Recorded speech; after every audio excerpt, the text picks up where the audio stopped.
우선 이야기는 하나의 세계입니다. 허구 세계. 그 속에서 누가 살고 누가 움직이고 어떻게 갈등하죠. 그렇기 때문에 모든 요소가 스토리의 형성에 이바지하도록 준비하고 구성해야 됩니다. 그러니까 어떤 장면, 어떤 인물이든 간에 딱 누구가 집어가지고 이 인물이 왜 있는 거지? 이 사건이 왜 있는 거예요? 라고 물었을 때 대답할 수 있어야 돼요. 에이, 그걸 어떻게 처음부터 그렇게 해요? 이런 생각이 드시죠? 그러니까 어떻게 되느냐? 우리는 뒤를 쓰다가 앞을 버리고 한참 쓰다가 어떤 장면이 좋아서 나머지를 다 버리고 처음부터 다시 시작합니다. 그렇게 쌓고 짓고 허물기를 되풀이하는 겁니다. 순서가 없어요. 그래서 이제 나중에 또 나오겠지만 애초에 우리 의도는 어디론가 사라져버리기도 합니다.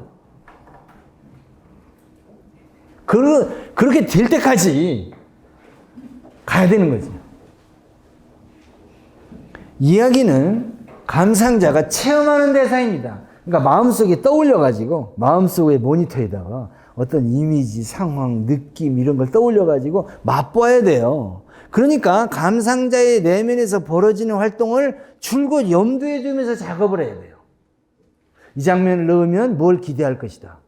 여기서는 어떻게 놀랄 거다. 이 이야기를 효과적으로 제공하려면 이 비밀은 끝까지 유지하다가 나중에 터뜨려야 된다.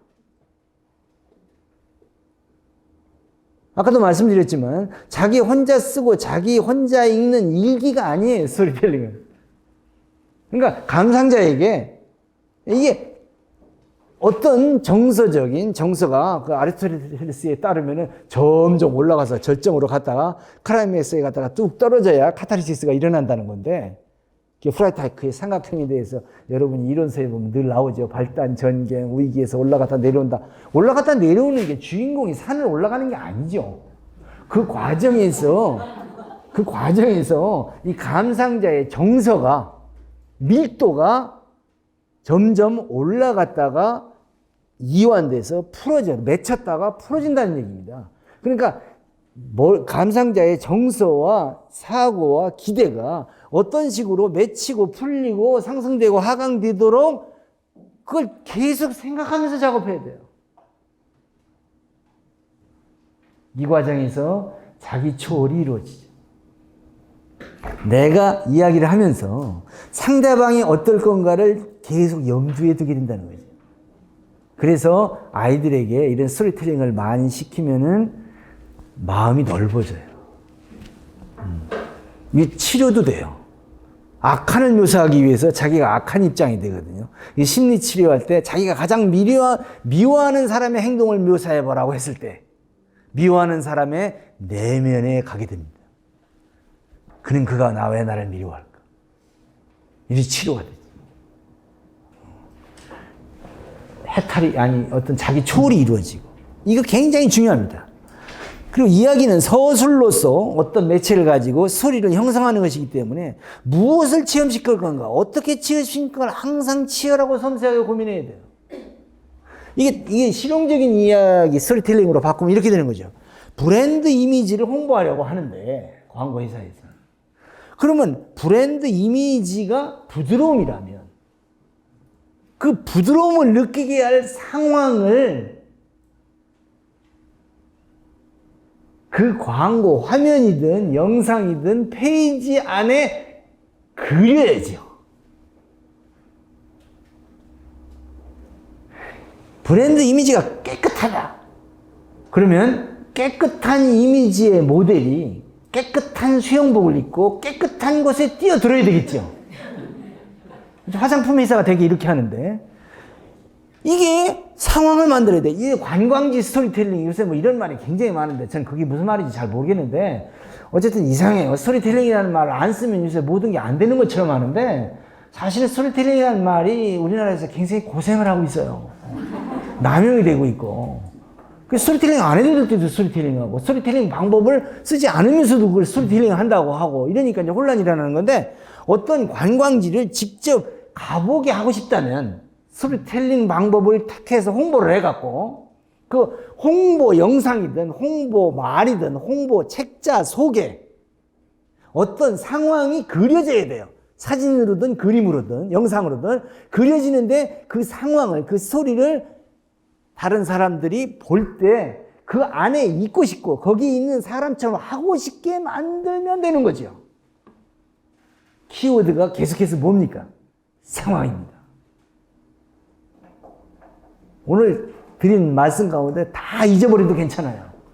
그런데 스토리텔링은 상황을 만들면 시작이 된다는 거죠. 스토리는. 제 책에 있어요. 2부에 가면 상황을 만들면 스토리가 시작된다. 그러니까 여기서 이제 여러분은 느끼셨어야 돼요. 스토리에 못지않게 이게 서술의 매체나 기법을 중요시해야 돼요. 내가 무엇을 얘기하려는 것과 함께 어떻게 얘기해야 되지? 어떤 상황을 그려내야지? 뭘 창조해야 되지? 이걸 찾아야 됩니다. 그리고 막 만들어야죠.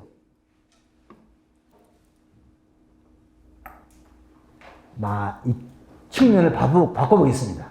그럼 이렇게 스토리텔링 해서 만든 작품은 어떠해야 될까?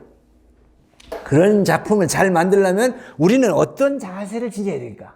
이렇게 측면을 바꿔서 또 말씀드려 보겠습니다. 우선 좋은 이야기는 언어 표현이 적절하고 세련되어야 됩니다. 중 글자라는 나다니엘 호돈의 소설이 있는데 그걸 계속 중 글씨라고 하고 막 영화 제목도 중 글씨라고 번역해요. 글씨는 글자가 아니죠. 이게 뭐 번역도 엉터리고 말도 엉터리고 굉장히 많습니다.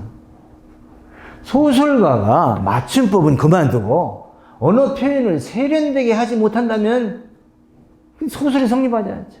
최인호 씨 소설에 어떤 구절에 이런 구절이 있어요. 그녀의 이는 치약을 문 듯이 희었다. 인지가 갑니까? 치약을 물고 다니는 사람 없죠. 그러나 그 표현은 저는 아주 좋게 봤어요. 언어 표현을 적절하고 세련되게 할 줄 모르면 안 돼요. 저는 시나리오를 쓸 건데요. 거기 언어 별로 안 쓰는데. 안 쓰긴요. 다 말로 돼 있는데. 영화 감독은 언어로만 서술을 하지 않지요. 그렇지만 시나리오 작가는 언어로만 해요. 그리고 언어를 많이 쓰든 안 쓰든 우리는 언어로 사고합니다. 주로. 이미지로 사고도 하지만. 따라서 언어 능력이 세련되고 풍부하지 않으면은 사고가 진전되지 않냐고. 플롯이 예민해지지 않고 캐릭터라이제이션이 섬세해지지 않습니다.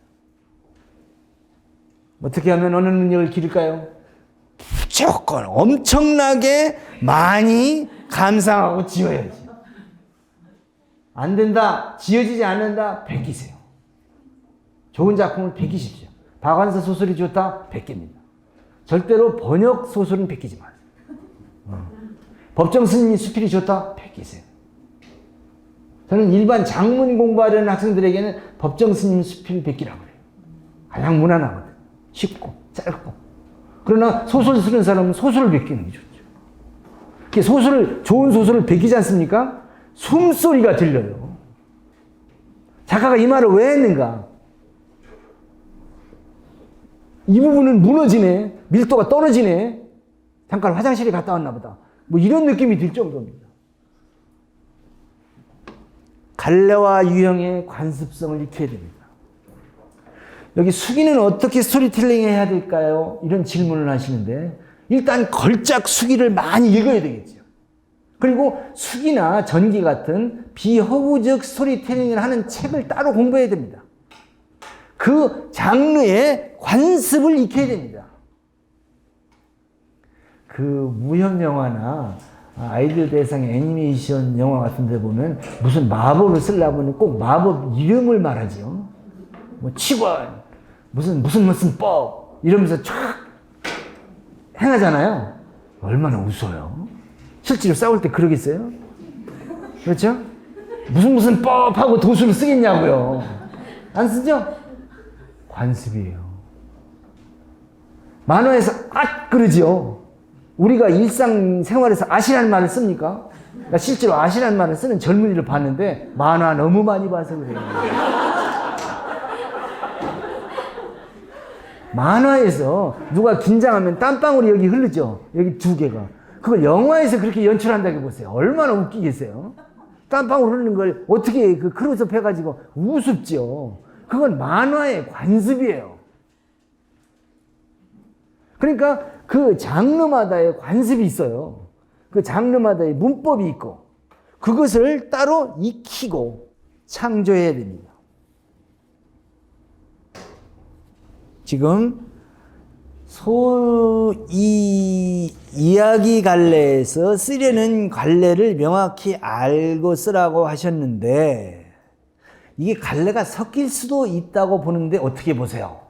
그러니까 모험적인 이야기 속에다가 심리적인 요소를 넣을 수가 있는데 어떻게 보십니까? 이분은 제 강의 들을 필요가 없는 분이에요. 지금 한국 가족 드라마는 주로 가정 얘기죠.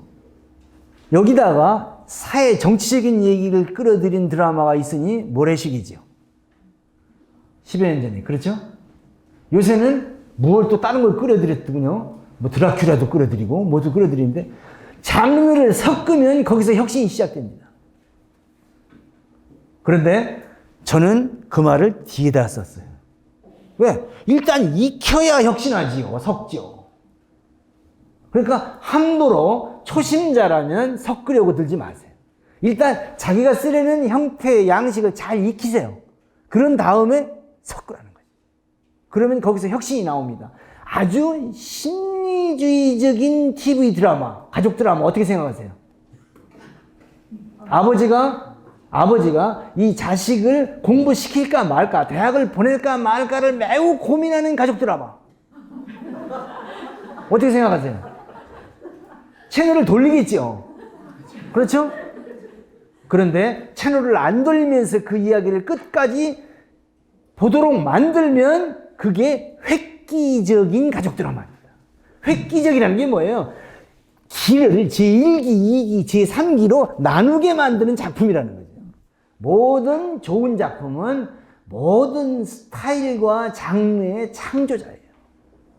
어린 왕자의 갈래가 뭡니까? 소설입니까? 동화입니까? 어른을 위한 동화입니까? 어린 왕자죠. 어린 왕자는 어린 왕자예요. 탁월한 작품은 저 혼자 하나의 장르를 창조하는 겁니다. 우리는 그의 이야기 너무 일러요. 그러니까 일단 이거 익혀야 돼요. 잘 익혀야 됩니다. 막 많이 써보고 학생들이 와서 그래요. 선생님 저 이쪽으로 계속 나가도 될까요? 자네 몇 편을 썼어? 3편이요. 그만둬. 10편을 갖고 와서 나한테 그걸 물어. 제가 이렇게 말하죠. 몇 년 썼습니까? 2년이요. 아이고 5년을 쓰고 말씀하세요. 제가 이러죠. 끈질겨야 돼요. 관습이라니까요. 익혀야 되죠. 몸으로.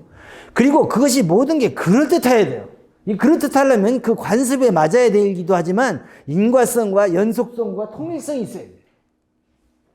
어떤 상황에서 인물이 해야 될 행동이 5가지가 있는데 이 한 가지만 생각하고 쓰는 작가, 뻔한 얘기 쓰는 거죠. 전혀 관객이, 독자가 예상할 수 없는 어떤 행동을 하는 이야기를 써야 되는데 이 생각이 이 어떤 인과성이나 연속성이나 합리성이 모자라니까 그럴듯하지 않게 되는 거예요. 우리나라 영화에 푼수형 인물이 많이 나오는데 송뭐라고 하는 배우하고 뭐 그런 사람이 꼭 하지요. 좀 약간 모자란 푼수 구부정해가지고 사람 웃기는 뭐 저런 뭐 꼭 나오죠. 그 저기 뭐죠, 괴물에서 나오고 그 푼수형 인물만 또 전문적으로 하는 배우도 있어요. 그 사람이 뭐 1000만 이상 관객을 동원하는데 꼭 나온다고 하더군요. 그런데 그런 인물들이 나오면 사람이 많이 찾아가긴 하나 그 인물을 가지고 진지한 주제를 전달할 수는 없어요. 왜냐? 그 인물은 빼도 그 영화가 성립되니까. 거의 그래요. 다른 인물로 대체해도 돼요. 그 인물이 꼭 그래야 되는 인물이 아니거든요. 그냥 웃기기 위해서 나오는 거죠. 가치성이 있어야죠. 지금 여기 현실의 요구를 민감하게 비판적으로 직시해서 제시해야 되죠. 미생이 왜 그렇게 환영을 받습니까? 물론 좋은 만화이기 때문에 그래요. 그러나 지금 여기 현실의 고통받는 젊은이를 다뤘지. 그렇지 않습니까?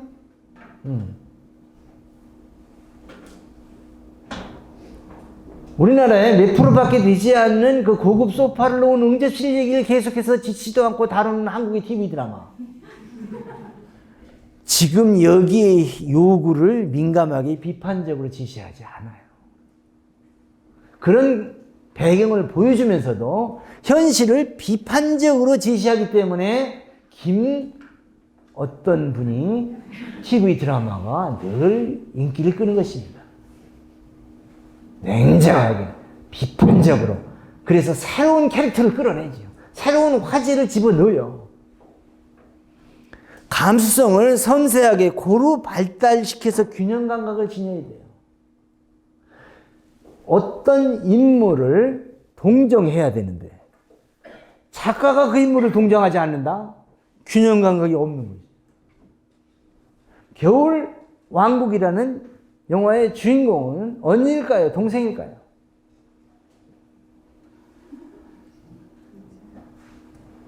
손들기를 할까요? 언니 이름이 엘사고 동생 이름이 누구죠? 안나. 누굴까요? 화면에 많이 나오는 건 누굽니까? 화면에 많이 나오는 건 안나입니다. 임금은 엘사고.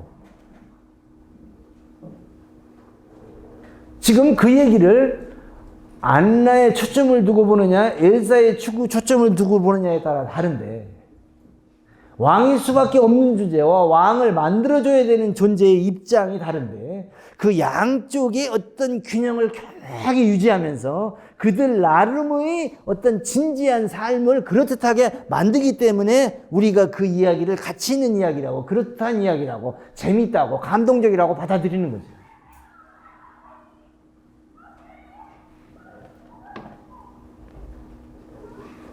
인터스텔라는 흔한 얘기죠. 지구 구하는 얘기고 가족의 사랑을 표현하는 이야기죠. 그런데 그 모든 게 인간의 잘못 때문이라고 말하는 거죠.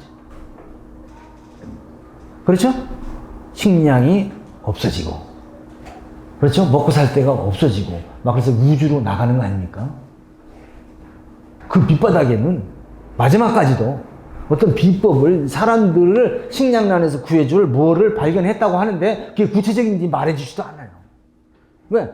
그 나름대로 우리 문명에 대한 비판적인 의식을 깔고 있으니까. 그 의식을 깔고 있기 때문에 그 이야기가 값어치 있게 두르는 거지. 그렇지 않으면은 결국 흔한 가족 이야기에 불과한 거지. 이 효용적 가치, 무슨 그 실용적 이야기, 무슨 뭐 CF라든지 뭐 이런 거 할 때 이야기가 기능하고 유도할 상황, 상품을 사느냐, 그 관광지에 오느냐, 그 기업에 대해서 긍정적인 이미지를 갖느냐 하는 그런 쪽으로 유도할 상황을 면밀히 분석하고 만들어야 돼요. 그럼 이걸 살 사람은 나이 몇 살에서 몇 살까지인데 그 사람들이 주로 보는 많은 이거 배우는 누구를 좋아하는데 어떤 상황을 가장 바람직하냐? 그럼 그걸 여기다 뭘 받아? 이렇게 해서 상황을 꾸미고 유도하고 만들어가야 된다는 거죠. 무엇보다도 그러려면은 참신성이 중요한데 좋은 작품의 요건으로 그거는 아무도 주목하지 않았던 인생이나 사물의 어떤 기미나 지점을 누구도 사용한 적 없는 방식으로 표현하고자 힘써야지. 누구도 사용한 적 없는 방법. 아마데우스라는 영화가 있습니다. 모차르트와 살리에리 이야기인데 사실은 중요한 건 그거죠. 우리 모두가 살리에르거든요. 암만 노력해도 인류대학을 못 들어가고 암만 열심히 해도 콘테스트에 뽑히지 못하고 내가 그렇게 그를 좋아하는데 그는 나를 좋아하지 않아요. 우리 모두가 살리에르 같은 존재입니다.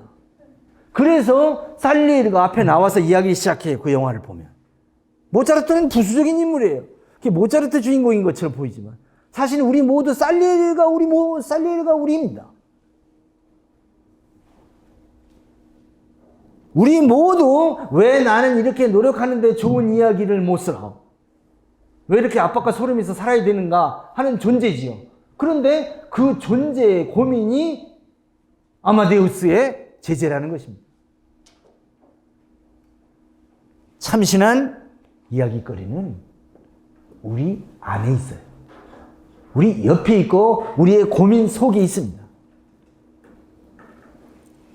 이야기 가운데 허구적인 이야기를 시나리오나 소설이나 이런 걸 지으려는 분이 많은데 이런 이야기를 지으시려면 어떤 지침에 따라야 될 거냐?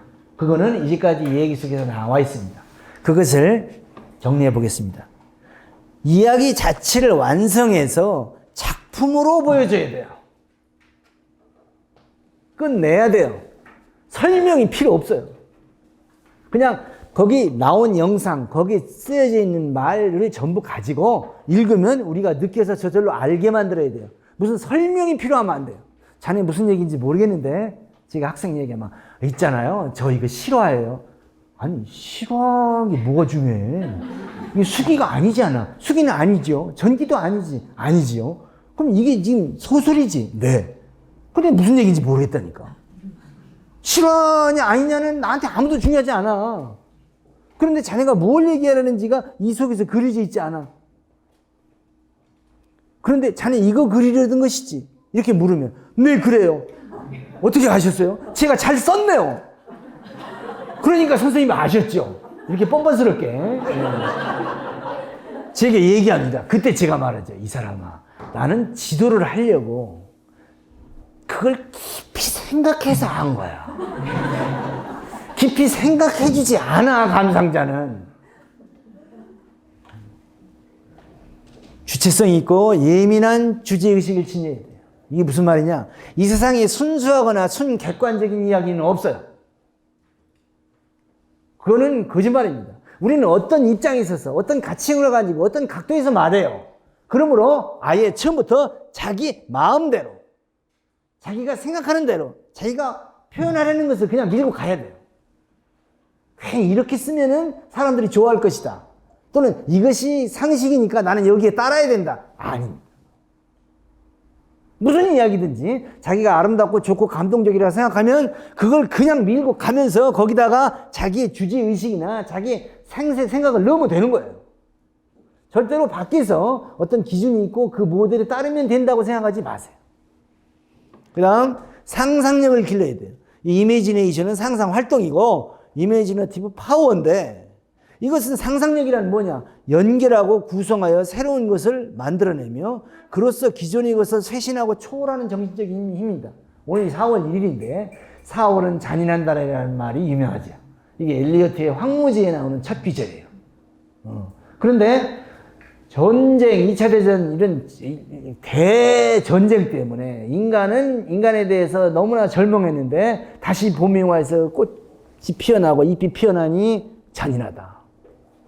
인간은 절망에 빠져있고 더러운 존재인데 자연은 다시 아름다워지니 인간에게 잔인한 날이다. 이 뜻이죠. 그러니까 전쟁으로 피폐해진 인간의 내면과 꽃피는 4월의 아름다움을 연결한 거예요. 그래서 4월은 잔인한 달이라는 표현이 나오는 거죠. 황지우의 나는 너다라는 시집에 보면 이런 표현이 나옵니다. 지금은 선풍기가 거부하고 있다.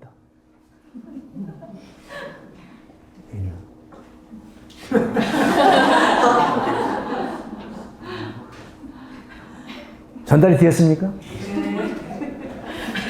선풍기의 모습에서 반항자의 이미지를 본 거죠. 참신하지 않습니까? 이걸 길러야 돼요. 관찰하고 생각하고 서로 상관없는 것을 연결시키고 그렇게 해서 아무도 느끼지 못했던 걸 확 느끼게 해서 어떤 그런 걸 만들어내야죠. 우리나라 교육은 네 가지 중 하나를 고르라고 하고 밑줄 짝어서 외우라고 해가지고 이 상상력을 계획적으로 억누르는 교육입니다. 여러분은 이 교육의 희생자입니다. 여기에 저항해야 돼요. 자기 길을 가야 됩니다. 그리고 남이 생각하지 않는 걸 생각해야 돼요. 갈래 특유의 합법과 기법을 익혀야 된다. 말씀드렸죠. 적합한 서술의 상황과 방식을 찾는데 관심을 기울여야 돼요. 적합한 어떤 식으로 말하면 좋을까? 그냥 무조건 그걸 고지고대로 쭉 얘기만 한다고 해서 그것이 적절하게 전달되거나 감동을 줄 수 있는 게 아니라는 거죠.